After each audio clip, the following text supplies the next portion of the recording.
नमस्कार। Hello everyone. सभी समाजशास्त्र के सभी छात्रों का स्वागत, अभिनंदन। साथियों, आप लोगों ने जो पिछली क्लास हमारी है वो यूट्यूब पे अपलोड कर दी गई है। मुझे उम्मीद है आप लोगों ने देखी होगी और काफ़ी पसंद भी किया कुछ लोगों ने। Thank you very much.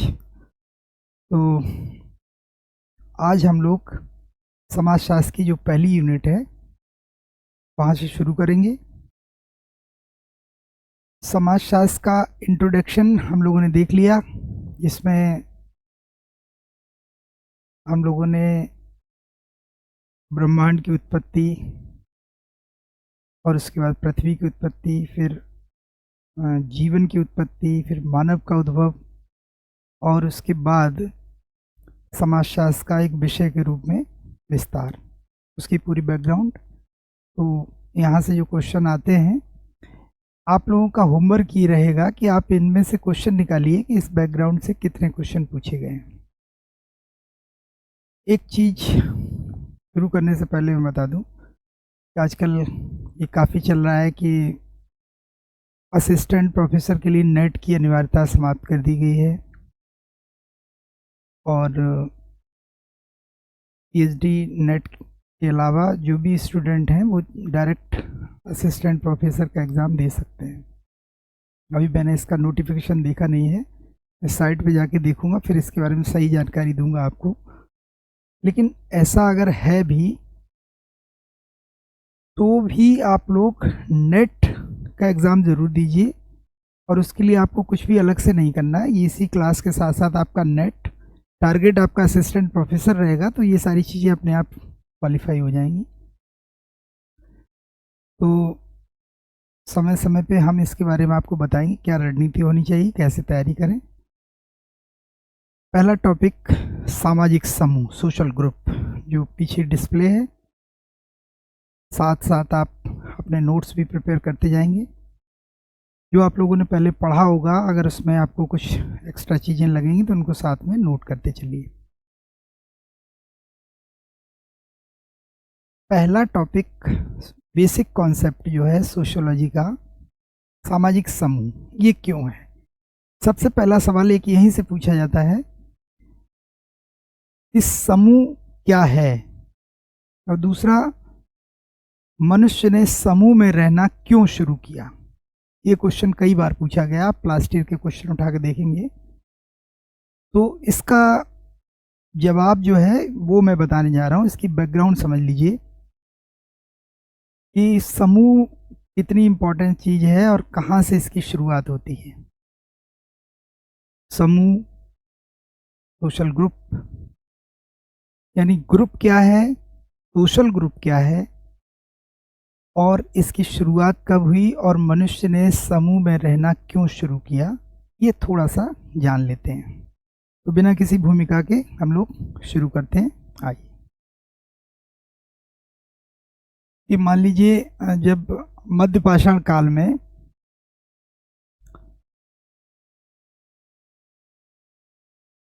Globe पर गर्मी पड़ने लगी और नदियां अस्तित्व में आ गई थी, ये मध्यपाषाण काल की बात है। तो जब मनुष्य जो कई वर्षों तक गुफाओं में रहा, हजारों लाखों वर्ष तक बर्फ से ढका रहा ये ग्लोब, और उसके बाद जब भी क्लाइमेट चेंज हुई तो गुफाओं से लोग निकले होंगे और वो निकल के उन्होंने, क्योंकि मनुष्य की सबसे बड़ी जो बेसिक नीड है वो है भोजन, सबसे पहली नीड है। शुरुआत से व्यक्ति को भूख लगती है, ये उसकी बेसिक नेचुरल नीड है। तो उसको भूख को मिटाने के लिए उसको इसका प्रबंध करना पड़ा होगा, और वो प्रबंध जो सबसे पहली स्टेज मानी गई है वो हंटिंग एंड गैदरिंग स्टेज है, यानी कंदमूल फल एकत्रित करने की अवस्था, पहली अवस्था। हंटिंग, शिकार, और कंदमूल। तो कंदमूल जो है वो जो खाने योग्य जड़ें होती हैं, फल फ्रूट्स हो गए, पेड़ों से मान लीजिए फल ख़त्म हो गए होंगे, तब लगा होगा कि अब अपना अस्तित्व बनाए रखने के लिए क्या करें, तो उसने शिकार शुरू किया होगा। अब ज़रा कल्पना कीजिए कि मनुष्य का उद्भव हुआ है, ऐसा नहीं बहुत सारे मनुष्य एक जगह रहे, कोई कहीं, सबसे पहले अफ्रीका में शुरुआत हुई, वहाँ से लोग माइग्रेट हुए और माइग्रेट होके जब आए हैं तो जब मान लीजिए गुफाओं से बाहर निकले होंगे, तो सपोज किसी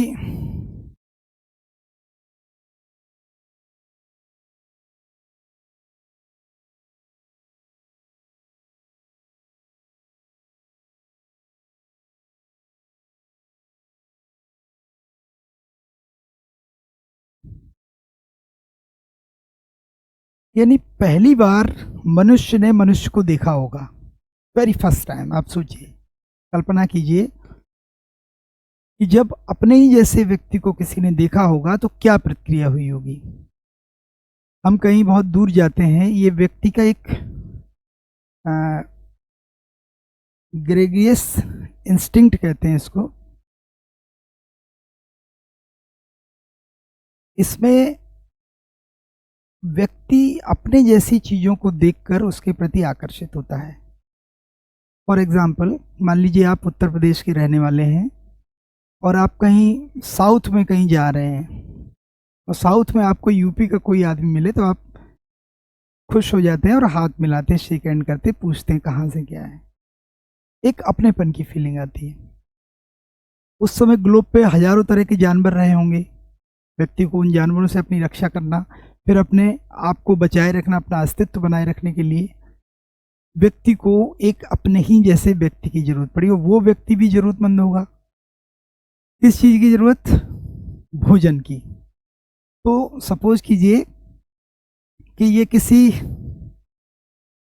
मान लीजिए किसी खरगोश या किसी का शिकार करने के लिए भाग रहा होगा, एक व्यक्ति उसको पकड़ने के लिए, तो उसको पकड़ नहीं पा रहा होगा। आप खरगोश अगर आप पकड़ें, जैसे गाँव में देखा कि अगर एक व्यक्ति चाहे किसी खरगोश को पकड़ ले तो संभव नहीं है, उसकी स्पीड बहुत तेज़ होती है। और अगर 2 लोग हों तो संभव है कि दोनों तरफ से घेर के उसको पकड़ा जा सकता है, 2 या 2 से अधिक। अब आप देखिए, पुरानी एनसीईआरटी में आपने एक चित्र देखा होगा, वो कुछ इस टाइप से है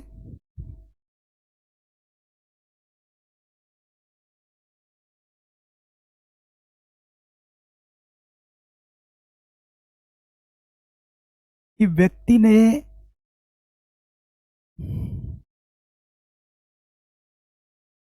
अपने अस्तित्व के लिए इस तरह से बाड़ बनाई हुई है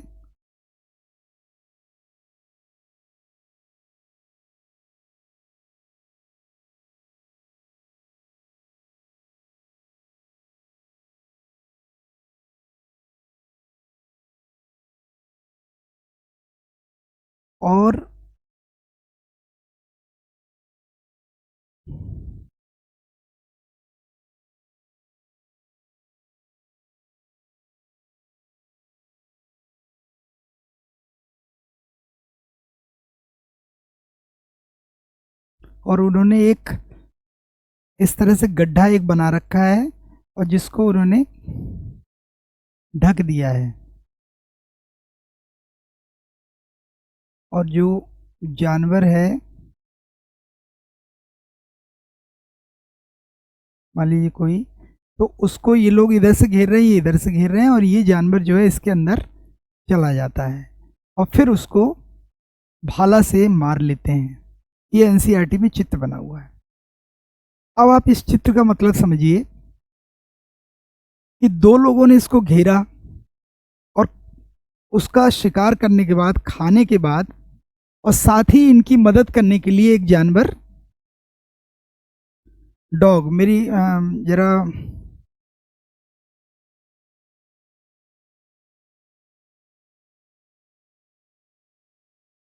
ड्राइंग अच्छी नहीं है भाई, इसे समझ लेना। ये डॉगी है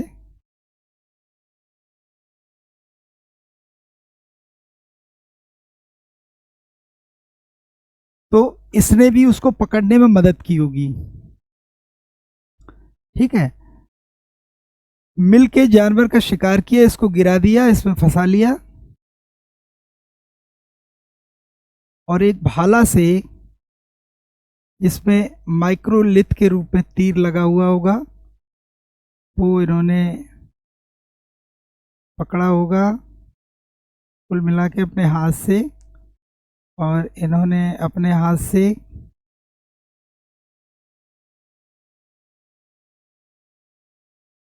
ड्राइंग सही नहीं बन रही है, कुल मिलाकर जो भी मनुष्य के पास हथियार होंगे उससे उन्होंने उस जानवर का शिकार किया होगा। कहने का मतलब ये है, यहाँ ड्राइंग पे मत जाइए आप। तो अब जब इसका शिकार कर लिया होगा तो खाने के बाद बची हुई हड्डियां वगैरह डाल दी होंगी कुत्ते के लिए। और उन दोनों आपस में क्या बात की होगी सबसे पहले, या सबसे पहले जो उन्होंने बातचीत क्या की होगी, पूछा होगा उनकी जो भी भाषा रही होगी, क्योंकि उस समय भाषा थी, लिपि नहीं थी, और प्रागैतिहासिक काल जिसके बारे में हम लोग बात कर चुके हैं, तो कम्युनिकेट कर सकता था। और उसने उससे पूछा होगा हेलो हाउ आर यू, जो भी उसकी लैंग्वेज रही हो, कैसे हो, कहाँ से हो भाई, तो उसमें एक अपनेपन का भाव जगा होगा। और उसने कहा कहाँ रहते, तो उसने कहा होगा कि हम तो भाई इधर कहीं, बता दिया होगा किसी गुफा में रहते हैं।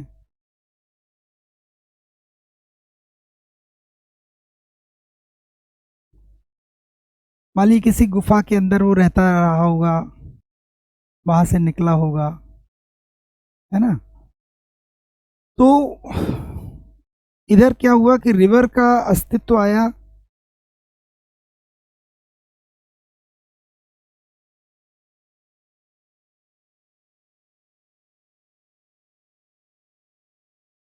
दूसरी तरफ नदी है, इसमें पानी है। तो व्यक्ति को जीने के लिए क्या चाहिए, खाना और पानी और सुरक्षा, ये बेसिक नीड है। पब्लिक एड में भी आपने पढ़ा होगा, जो सबसे पहली आवश्यकता है मनुष्य की, भोजन और सुरक्षा। भोजन सबसे पहले, उसके बाद सुरक्षा। तो खाने से पहले उन्होंने कहा होगा कि भाई कहाँ से तुम कहाँ निकले, तो उसने कहा हम तो शिकार करने निकले थे, कि जानवर दौड़ा के लाए, पकड़ नहीं पाए, बोले हम भी शिकार करने के लिए निकले हैं। तो क्या किया जाए, दोनों लोग मिल के शिकार करते, फिर दोनों, किसी ने इधर से घेरा होगा, किसी ने दूसरी तरफ से घेरा होगा, और फिर उन्होंने वो बाड़ लगाई जिससे कि वो जानवर उधर ना निकल जाए, और उसकी मदद करने वाला जानवर कुत्ता। ये कम से कम 3 लोग जब मिले होंगे तो इन्होंने इस जानवर का शिकार किया होगा और अपने पेट की आग को शांत किया होगा। अब ये पहली घटना इमेजिनरी है और ये एनसीईआरटी में दिया है, इसका मतलब ऐसा मानते हैं इतिहासकार। अब यहां से देखिए, जब उसने पहली बार उससे बात की और उसने जवाब दिया, तो समाजशास्त्र में अकॉर्डिंग टू ऑगवन एवं निमकॉफ, जब कभी भी 2 व्यक्ति पहली बार मिलते हैं और एक दूसरे को प्रभावित करते हैं, यानी when 2 or more people meet together and influence each other, then they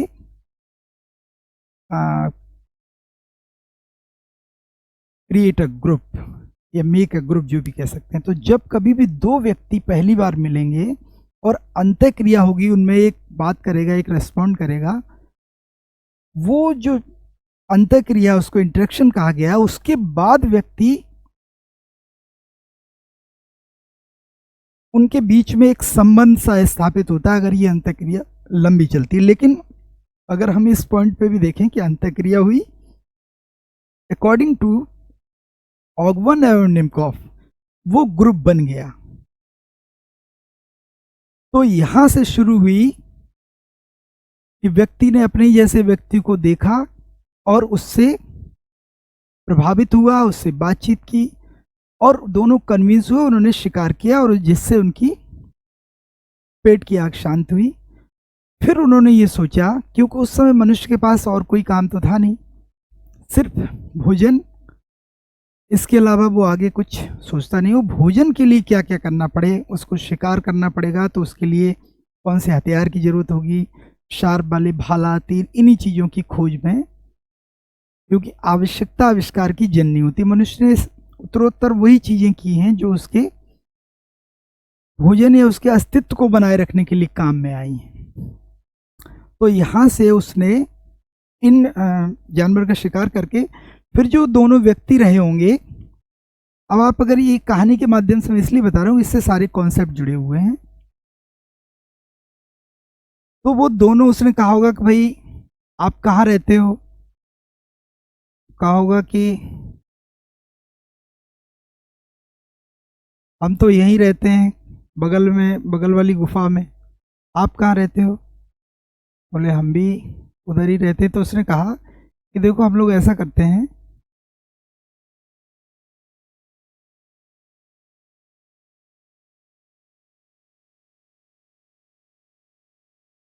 अरे यार बन क्यों नहीं रहा है?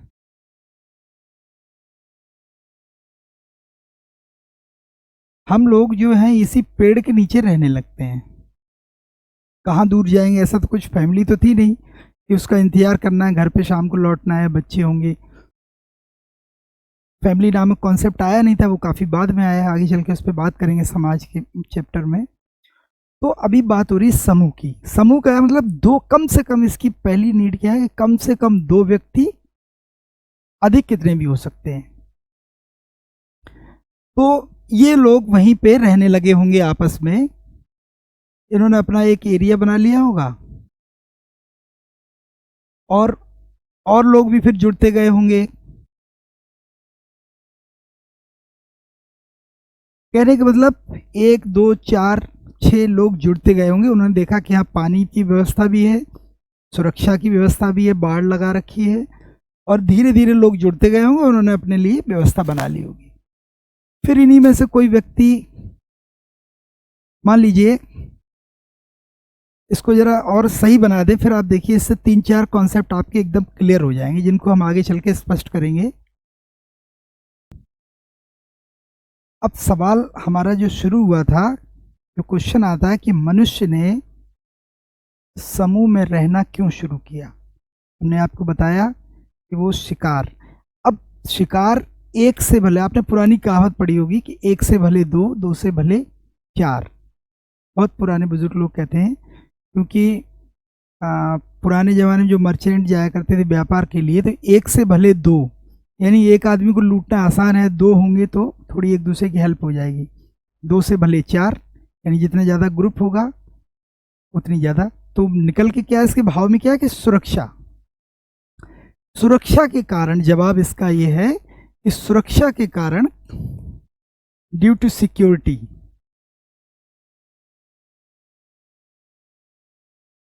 सुरक्षा के कारण। सुरक्षा किससे? भोजन और जंगली जानवरों से।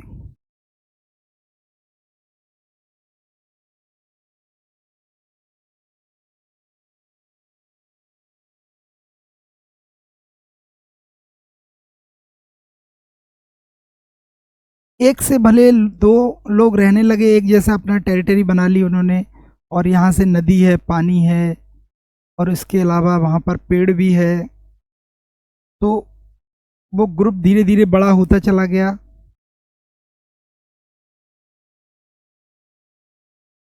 और उसके अंदर जो है मनुष्य भी रहने लगे। अब इन्होंने क्या किया,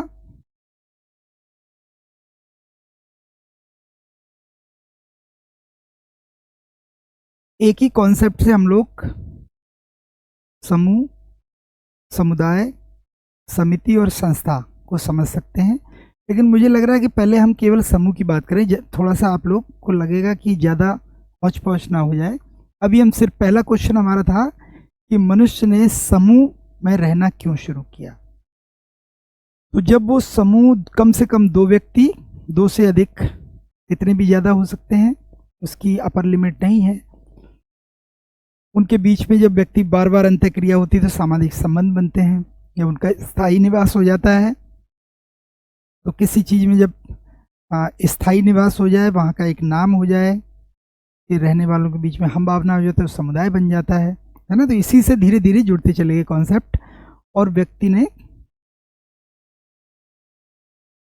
समूह में रहना शुरू कर दिया। अब आते हैं हम लोग समाजशास्त्र की मूल अवधारणा है सामाजिक समूह। तो इसके विकास में आप देखेंगे समनर,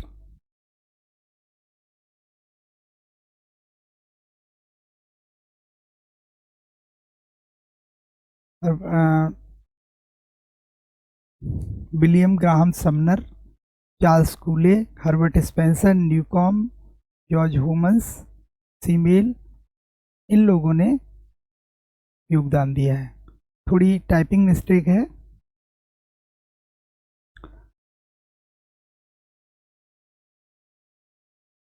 मनोवैज्ञानिक ने इस पे जब अध्ययन किया तो उन्होंने बताया कि व्यक्ति की एक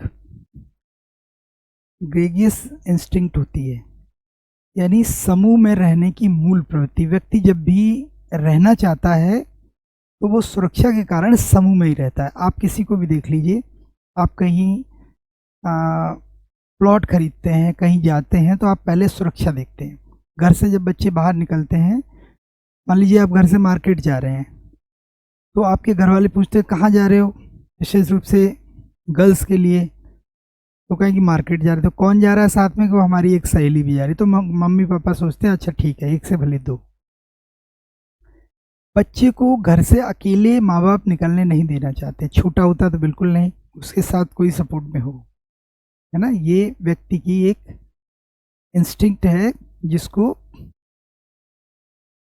ग्रेगेरियस इंस्टिंक्ट के नाम से जाना जाता है। व्यक्ति की समूह या झुंड में रहने की प्रवृत्ति होती है।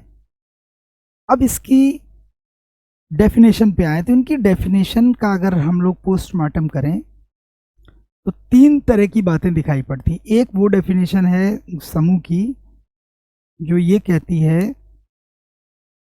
कि जब कभी भी 2 या 2 से अधिक व्यक्ति मिलते हैं, पहली बार मिलते हैं और वो एक दूसरे से प्रभावित करते हैं। जैसे हम इसमें ऑगवन निमकॉफ को लेते हैं।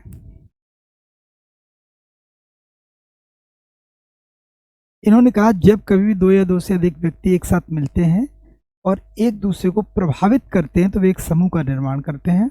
When 2 or more individuals come together and influence one another, then they said to constitute a social group. ये बहुत इंपॉर्टेंट परिभाषा है, कई बार आई है। दूसरी परिभाषा है मैकाइवर एंड पेज की। इनका एक अलग मत है। ये कहते हैं कि व्यक्ति पहली बार जब मिलता है तो वो सामाजिक संबंध नहीं बना पाता है। सामाजिक संबंध बनाने के लिए उसको थोड़ा लॉन्ग ड्यूरेशन तक बार बार मिलना पड़ेगा, बार बार अंत्यक्रिया करनी पड़ेगी। ये इनका मानना है। इनका कहना है एक सामाजिक समूह से हमारा अभिप्राय मनुष्यों के किसी ऐसे संकलन से है जो एक दूसरे के साथ विशेष सामाजिक संबंध स्थापित करते हो, social relation. Society bye group between any collection of human beings who are brought into social relationship with one another। ये जो दोनों लोगों के विचारों में अंतर है। तीसरा एक और ग्रुप है, वो है आर.के. मर्टन का। मर्टन ने एक और नई बात कही।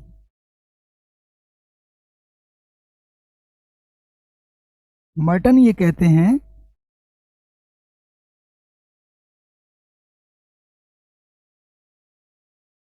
कि व्यक्ति जब मिलता है तो सामाजिक संबंध बार बार अंत्यक्रिया से होंगे और सिर्फ अंत्यक्रिया होने से ही संबंध स्थापित नहीं होते हैं। ये थोड़ा और आगे की बात करते हैं। ये कहते हैं कि जब हम सबसे पहला है अंत्यक्रिया, तो सबसे पहली जरूरत है 2 व्यक्ति जिनके बीच में अंत्यक्रिया हो। दूसरा पॉइंट ये कहते हैं कि उसके अंदर 2 जो दृष्टिकोण होते हैं किसी को ग्रुप कहने के लिए। मर्टन जो है प्रकारवादी संप्रदाय के समर्थक हैं। इनका कहना है कि सामाजिक संबंध आवश्यक है, परंतु इसके लिए समूह के सदस्यों को बार बार अंत्यक्रिया करना आवश्यक है। यानी ये ऑगबर्न से अलग मत रखते हैं, जो ये कहते हैं कि पहली बार, यानी ऑगबर्न का कहना क्या है, जैसे मान लीजिए आपने कहीं रास्ते में गए और आपने किसी से टाइम पूछा, भाई साहब क्या टाइम हुआ आपकी घड़ी, उसने कहा इतने बज गए। या आपने कोई एड्रेस पूछा, ये एड्रेस पे ज़रा बता देंगे हम, तो उसने बताया ये फलाने ऐसे ऐसे गली में मुड़ेंगे वहाँ पे है। तो ऑगबर्न के अनुसार ये समूह बन गया। आपने पूछा, उन्होंने जवाब दिया, प्रतिक्रिया हुई, अंतक्रिया हुई, इसी को इंटरेक्शन कहते हैं। और ये इंटरेक्शन जो हुआ, इंटरेक्शन के बाद ग्रुप बन गया according to Ogburn and Nimkoff. MacIver Page क्या कहते हैं कि संबंध बनना चाहिए। संबंध इतनी जल्दी बनता नहीं है। अजनबी व्यक्ति से आपने नाम पता पूछा, कुछ भी पूछा, तो संबंध तो नहीं बनेगा। हाँ, ये है कि उससे अंतक्रिया हुई। तो पहली शर्त अंतक्रिया, जो according to Ogburn निम्कॉफ। MacIver page ने कहा है कि इसके लिए सामाजिक संबंधों का होना जरूरी है। ठीक है। तीसरी बात आर.के. मार्टन ये कहते हैं, इनका थोड़ा सा डिफरेंट व्यू है। ये कहते हैं सदस्यता निर्धारण के लिए दो मापदंड है, एक है व्यक्तिपरक, एक है वस्तुपरक। व्यक्तिपरक का मतलब होता है सब्जेक्टिव, यानी खुद आप जिस चीज को मानते हैं। एक तो आप माने कि हम इस समूह के सदस्य हैं, और वस्तुपरक ऑब्जेक्टिव, जो सब लोग माने कि हाँ आप इस समूह के सदस्य हैं। मान लीजिए आप किसी फैमिली के मेंबर हैं, तो आपको पता है हम इस फैमिली के मेंबर हैं, या इस कोचिंग इंस्टीट्यूट के आप स्टूडेंट हैं, या फलाने ऑर्गेनाइजेशन में आप सर्विस करते हैं, तो आपको पता है। यह हो गया सब्जेक्टिव, जो आपका अपना दृष्टिकोण है। जब लोग उस चीज़ को मानने लगे तो वो ऑब्जेक्टिव पॉइंट ऑफ व्यू हो गया। ठीक है। तो वो कहते हैं किसी चीज़ में सब्जेक्टिव ऑब्जेक्टिव दोनों चीज़ें होनी चाहिए, यानी आप भी उसे माने और लोग भी उसे स्वीकार करें। तो तीसरा पॉइंट है इनका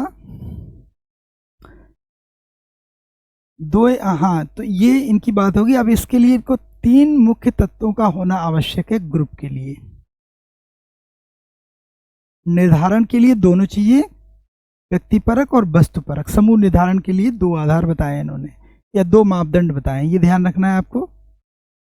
समूह निर्धारण करने के लिए दो मापदंड है, व्यक्तिपरक और वस्तुपरक, सब्जेक्टिव एंड ऑब्जेक्टिव, दोनों होने चाहिए। अब कौन कौन से तत्व कौन कौन से हैं जो आवश्यक हैं? वो पहला है दो या दो से अधिक व्यक्तियों का होना, अंतक्रिया की पुनरावृत्ति यानी रिपीटेशन ऑफ इंटरेक्शंस, बार बार अंतक्रिया हो, पुनरावृत्ति हो। और तीसरा है व्यक्ति, ये जो पॉइंट है इसमें इन्होंने ये कहा कि व्यक्ति स्वयं को किसी समूह का सदस्य माने, पहली चीज। दूसरी चीज, उस समूह के लोग भी उसे समूह का सदस्य स्वीकार करें। और तीसरी चीज कि बाहर देखने वाले लोग भी माने कि हाँ ये व्यक्ति उस समूह का सदस्य है। फॉर एग्जाम्पल, मान लीजिए आप कोई ग्रेजुएशन फर्स्ट ईयर का स्टूडेंट है, तो वो ये जानता है कि हम बीए पार्ट 1 के स्टूडेंट हैं। मान लीजिए किसी कॉलेज में पढ़ रहा है और वो ये पार्ट 1 का स्टूडेंट है, वो व्यक्ति जानता है और वो अपने कॉलेज जा रहा है। उस कॉलेज के क्लास, जो बीए की क्लास है, उसके लोग भी माने कि हाँ ये हमारी क्लास का स्टूडेंट है। और तीसरा, बाहर के लोग जो उस कॉलेज के दूसरे लोग हैं, उनसे पूछा जाए तो वो बता दें हाँ ये बीए के स्टूडेंट हैं ये लोग। ये तीनों चीजें जब आएंगी तब जाके मर्टन के अनुसार वो समूह बनेगा। आपको पता है आप किसी फैमिली के मेंबर हैं, फैमिली मेंबर्स जानते हैं ये हमारा बच्चा है, और बाहर के मोहल्ले के कोई भी देख के आपको बता दे ये फलाने घर का लड़का है या उनका लड़का है। ये तीनों दृष्टिकोण जब होंगे, ये बात यहाँ से क्वेश्चन आता है, जरा इसको थोड़ा सा संभाल के आराम से समझ लीजिएगा, जूम करके देख लीजिएगा इसको। तो ये जो मर्टन का व्यू है ये इंपॉर्टेंट हो जाता है। तीन तरह के व्यू निकल के आते हैं। इसी तरीके से मर्टन ने सदस्यता निर्धारण के पैमाने बनाए कि सदस्य, कोई व्यक्ति समूह का सदस्य कैसे हो सकता है। यहाँ पर एक उन्होंने बताया नामात के जो सदस्य हम लोग डेली मिलते हैं, 2 व्यक्ति मिले, अंतःक्रिया हुई और वो अपने अपने आपस में चले गए। एक ये हो गया। दूसरा, पेरिफेरल ग्रुप मेंबर, सीमा स्थित। जैसे मान लीजिए कोई बॉर्डर लाइन पे सीमा, इनका कहने का मतलब ये है कि मान लीजिए आप किसी क्लब के मेंबर हैं और इतना कम जाते हैं वहाँ पर, इतना कम जाते हैं कि आपकी सदस्यता है नहीं है कोई फर्क नहीं पड़ता, बहुत कम, ये मतलब। तीसरा है सदस्यता समरसद, ऐसे जो पूरी तरह सदस्य होने लायक हैं। स्वसमुद्रोही, रिनेज, यानी जो ऐसे लोग इसमें बताए हैं इन्होंने कि जो अपना दल बदल लेते हैं, जैसे राजनीतिक दल, कोई व्यक्ति कहीं से चुना गया, अगली बार उसने पार्टी बदल दी, दूसरी पार्टी में चला गया, तो वो ये स्वसमुद्रोही में आएंगे। और एक होता है सब ग्रुप। सब ग्रुप का मतलब है किसी ग्रुप में बहुत सारे छोटे छोटे ग्रुप बन जाते हैं, है ना। जैसे मान लीजिए कोई क्लास है तो क्लास अपने आप में एक ग्रुप है। अब उस ग्रुप में कई छोटे छोटे फ्रेंड सर्किल, 2 2 4 4 स्टूडेंट के अपने दोस्त होते हैं, पास में बैठते, वो कई सारे ग्रुप हो सकते हैं। इस चीज़ को आप विस्तार से जान सकते हैं कैसे कैसे, कई बार आपने देखा होगा। तो ये हो गई मर्टन की बात पूरी। अब गिटलर ने समूह निर्माण के 2 पक्ष बताए, बाह्य पक्ष और आंतरिक पक्ष। ये कहते हैं दोनों, बाह्य का मतलब ओवर्ट और कोवर्ट, ये 2 शब्द याद रखना है आपको। ओवर्ट का मतलब है कि जिसको बाहरी तौर पर देखा जा सके।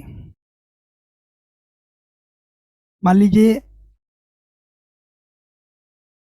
आप किसी से कहीं मिल रहे हैं, अंतःक्रिया हो रही है, 2 लोग बातचीत कर रहे हैं, कहीं अलग खड़े होकर मिल रहे हैं, ये हो गया ओवर्ट। हम कहाँ किस व्यक्ति से कब अंतःक्रिया कर रहे हैं, इसे देखा जा सकता है। और कोवर्ट के आंतरिक पक्ष, ये होता है कि जो मिल रहे हैं उनमें आपस में लगाव कितना है, वी फीलिंग कितनी है, अंदर से उस ग्रुप के मेंबर हैं या आप जबरदस्ती है या आप उससे वास्तव में मिलना चाहते हैं, तो आपकी जो अंदर की इंस्टिंक्ट है उसे देखा नहीं जा सकता। समूह के प्रति लगाव कितना है आपका, कहने का मतलब है अगर आपके पास लगाव नहीं है, बस ऐसे ही मिले और चले गए, तो वो समूह नहीं है। लेकिन आप जहाँ हैं, जिन लोगों के साथ हैं, उनके प्रति आपका लगाव, ठीक है, ये इसका आंतरिक पक्ष है। तो वही करे, इस किसी समूह की सदस्यता के लिए दोनों चीज़ों का होना अनिवार्य है। किसने कहा? ये गिटलर ने कहा। ये आपको ध्यान रखना है, ओवर्ट और कोवर्ट, इनको आप जूम करके नोट कर सकते हैं। मेरे ख्याल से समझ गए होंगे।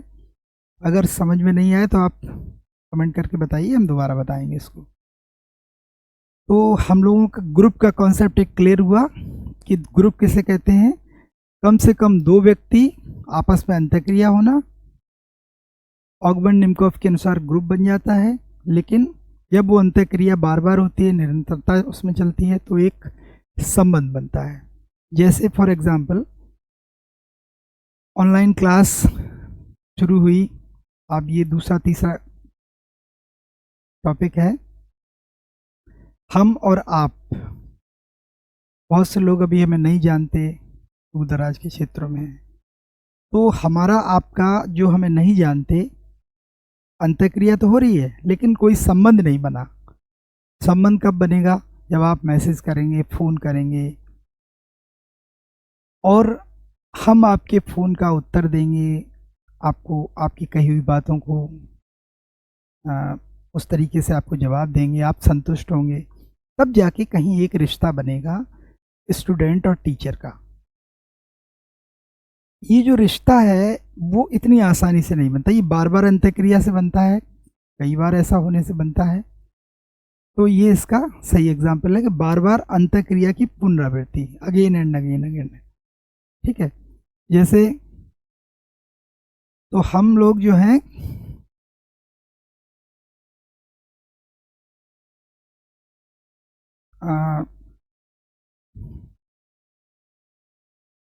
कितने मिनट हो गए? अच्छा, थोड़ा सा इसे कंप्लीट कर दें। ठीक है, ओके। तो फ्रेंड्स हम लोग यहाँ तक आ गए, कोई दिक्कत होगी तो आप बताएंगे। अब आते हैं थोड़ा सा आगे।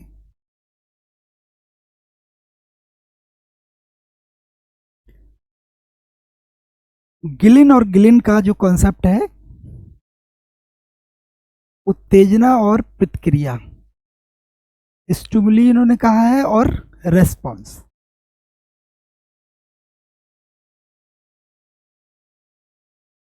ये क्या है, इन्होंने कहा जैसे हम किसी चीज से कोई बात प्रश्न करते हैं, इसको इन्होंने उत्तेजना का, यानी ईगो, जो भी करेगा उसको ईगो कहते हैं।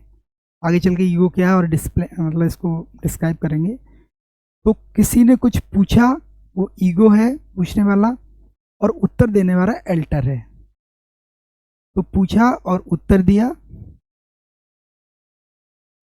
जिसके कारण अंतःक्रिया होती है। और सामाजिक समूह के लिए अंतःक्रिया, समूह के प्रति निष्ठा, इसको इन्होंने आवश्यक माना है।